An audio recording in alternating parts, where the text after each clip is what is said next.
It's been a long day. I don't know why. It's Friday. It's 8:20 in the evening. And it's just felt like a long day. What did I watch? Way back in the, not early hours, but way back earlier this morning, I watched the end of the sentencing of Tina Peters, the American county clerk of Messer County, who it was convicted of criminal charges related to stolen election conspiracy theories in 2020. And I hadn't heard of her and I hadn't seen anything about it, and it just came up on the Meemaw's group. So I spent the morning watching a couple of videos. I watched the last part. I didn't watch the trial. I watched the last part of the what is it, the rounding up comments, and watched her defense team, like, they look like they should be out mowing their fucking lawns. My God, they didn't know what they were doing. They didn't seem to. They just didn't know what they were doing. I couldn't understand it at all. It's like the summing up, isn't it? It's the defense make their summing up, and the prosecution do their summing up, and yeah. So I watched that. Hadn't come across her. Looked at her a little bit, read around it a bit, and realised that she's a narcissist. Absolutely no remorse for what she's done. Continued to argue and fight right up until the end, and has been sentenced to 9 years. Well deserved, I think, looking at and hearing what I heard. What I really liked was impressed by was the judge, who sat there and listened to some of the the name was there and it's just gone. Some of her supporters and some of the supporters for the people, but some of her supporters, and he listened to them giving their testimony and pleading for her to have bail and saying what a good person she is and whatever. And he sat very respectfully and listened to everybody, even when they came out with utter bollocks. And I would have wanted to go, really? Are you sure? I thought he was amazing. He didn't give anything away about what was going on inside, but he really told her and put her in her place when he laid down sentence. So that's what I watched this morning, and I was very impressed with that. I'm not going to go back and go right back to the trial and whatever. I've seen enough, but my God, the people that have suffered at her conspiracy theories, the people that have been threatened, the people are still being threatened, is just an indicator of what will be and will be happening in the next few weeks. It's frightening. Just now I've watched I've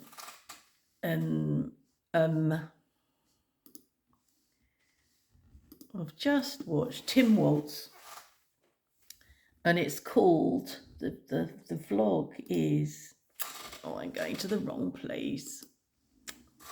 The vlog is called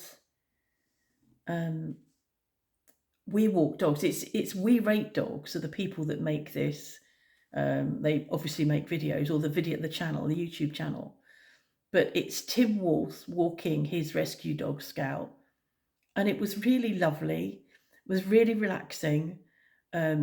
He was really relaxed because he's in his environment, isn't he? Being just a normal guy that's either changing the air filter under his bonnet or walking his dog, or, bumping into people, shaking their hand, asking them how they are. Just a normal guy. But it was really lovely to watch, very relaxing. The only odd bit, it was a bit incongruous. You'd got the Secret Service people wandering around behind him in the forest, which sort of was a bit weird. But other than that, it was really enjoyable. So I've just watched that. I was looking at some comments on my videos. I think Linda said about feeding the chicken. I forgot her today. I was meaning to be prepared and have something prepared. Completely forgot. It's been a bit of a day. And Mark, this evening, just before supper, or at supper time, was making himself a sandwich. So he was working in the kitchen and she was standing at the door. And when I went into the kitchen thinking, oh God, I'm going to have to do something now, she was pecking at the glass on the door. I'd let them in because Ludo was here and he'd got the gate open. So I'd let them in because I wanted to know that they were interested in being in here and not going out into the road. But I must remember to keep them outside. I can't have her pecking at the door, tapping on the door. Where's my food? So yeah, that's that. What else? Thanks for all those people that sort of agreed with my decision about wearing a mask and not going back to art and being careful. I was quite surprised at the comments I got from that, and I haven't found anywhere to see what's going on with COVID. I just hear people saying it's around, it's whatever. Kathy, you talk about her leg and it may be dislocated. The problem is it's been dislocated for a long time. So all the ligaments, all the tendons, all of her, that side of her body, if it is dislocated, will have, everything will be set. And I wouldn't know where to splint her, how to wrap her, how to tape it. And if I did, my instinct or my thoughts is that she'd be hobbled. And at the moment she's getting around, she's pretty fast when there's food around, she's getting around, she's not being bullied by anybody. And I don't think she's distressed.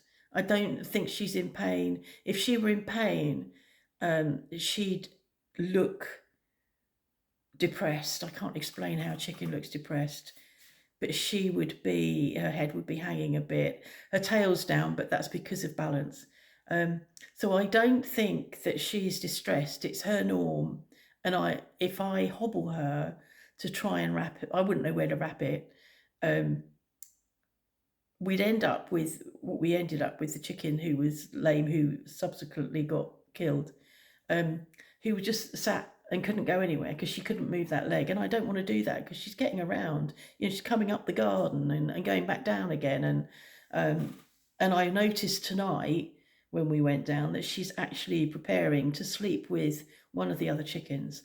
So she's well integrated. She's not being snubbed or anything. So I'm letting sleeping chickens lie for now.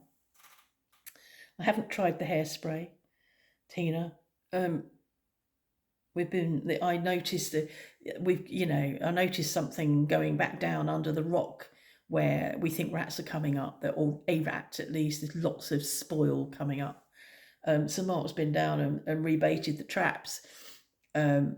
He's dropped rat bait down the hole, and a friend of mine has just posted on Facebook about humane, catch them, in humane traps and let them go in the wild. And it's like, but there's so many of them. We really need to get on top of them because they're going to be breeding. The gestation period for mice is 15 days, I think. Females who give birth are ready to start getting pregnant again after 24 hours. So we really need to get on top of it. I was going to bring the camera back up with me and thought, no, I'll leave it down there one more night. But what I've done is, because the problem is the food is there in the hopper that's hanging about this far off the ground. And I know that the mice can jump into that. I've watched mice climb up the rope, and I know that they can get into that. And I said to Mark, we need to work out some sort of way of masking the gutter that runs around it where the food is dropped in. And I suddenly thought, I know what I'll do. So I went out at great expense, because I don't do this because I find it quite exhausting, and picked up a load of chestnut husks, sweet chestnut husks, which are really spiky, and then filled the gutter with chestnut husks. So if any mouse wants to get in and eat, they're going to have a prickly bum. So when I go down, I'm going to have to go down in the morning relatively early to take out the chestnut husks so the chickens can feed. But for now, I think it's better to block it off. I wanted to put it in the dustbin. We've got a big black dustbin down there, and I wanted to put the hopper in the dustbin so that the mice and rats couldn't get to it. But there's food in the dustbin, and the feeder won't go down far enough, so we couldn't do that. Mark is going to do a final mow tomorrow. If he doesn't do it tomorrow, he won't be able to do it. We've got weather coming up for the next week. So he's doing a final mow pre-knee. I'm not sure whether he'll be able to do another mow in late November. He might. It depends on what happens out there, but it would be nice if it were mowed. It needs a bit of mowing out there. It looks really lovely.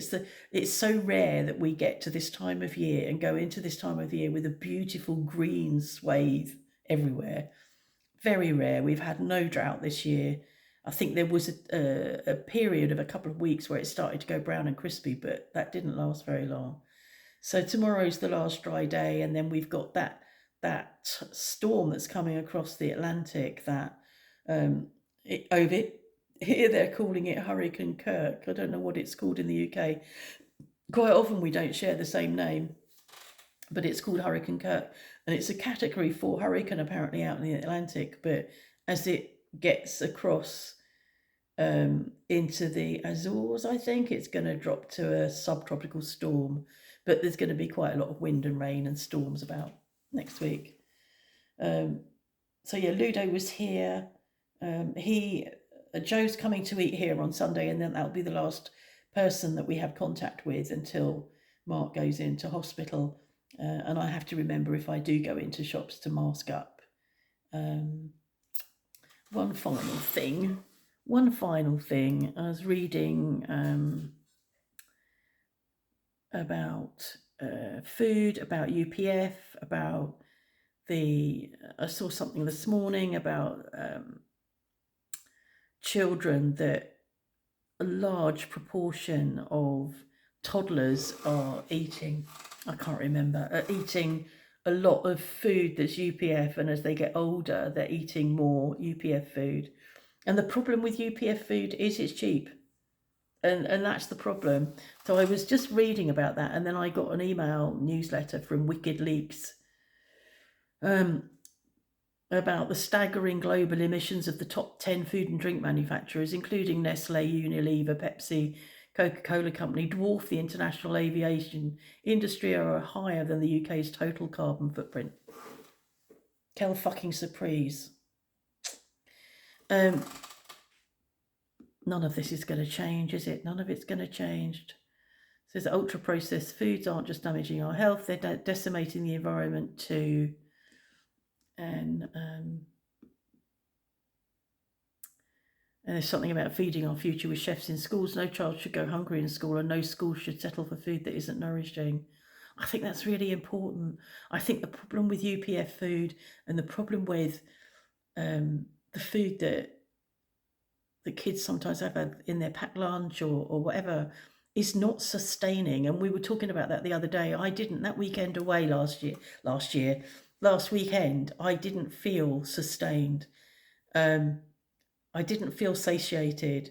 And so, and the problem with fast food or too many carbs is they make you feel hungry sooner. And I think kids are not being given the food that allows them to feel sustained and satiated. And it's not going to change until the whole system changes, till chefs, chefs aren't cooking in schools. There's not that many schools where chefs are cooking. All of the food will be bought in. Where were we? Oh, I know. We were eating, when we first came here 18 years ago, we didn't eat in Leclerc very often, but we do now and again eat in Leclerc because it's cheap and it's relatively good food. It's good food. Quality's a bit iffy, but actually it's okay. But what's changed there is they did used to cook on the premises, and now they don't. They bring the food in. So yeah, lots of places are just bringing food in. Hospitals bring food in. Rarely is food being cooked on the premises. hospitals are terrible for serving up food that isn't going to help with healing. Really bad at that. You know, people being given food that isn't going to promote healing. It's been like that for a long time. I've only just read this and I just thought, oh, I'm going to do a vlog. And then I thought, oh, I'm going to talk about Tina Peters, and then I'm going to do this, then I'm going to do that. So I've not really read the UPF stuff much, but that's it. So I don't know. I'm going to make pie tomorrow. I'm going to make chicken pot pie. I made a stir fry today in my packet of chicken, which may or may not have been good quality chicken.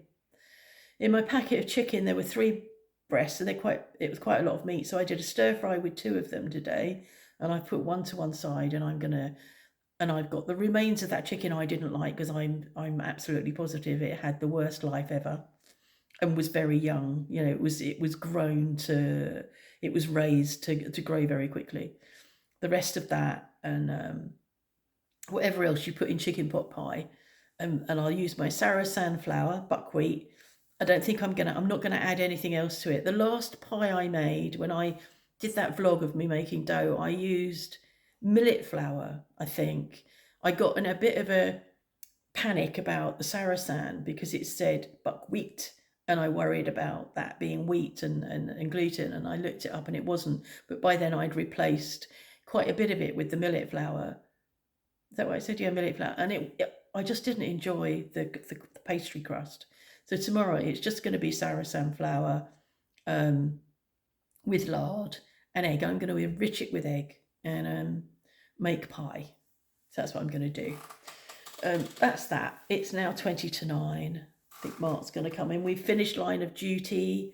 So it's a bit odd not sitting together and watching Line of Duty, which we've been doing for the last 2 or 3 weeks. I don't know what we'll be watching next. We've still got the Amazon Fire Stick that we can't get on with.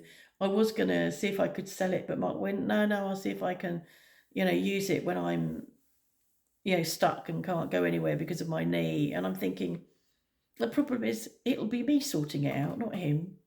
And I got really frustrated with it. Anyway, I could go on, but I'm going to stop now. Okay. See you again. Bye.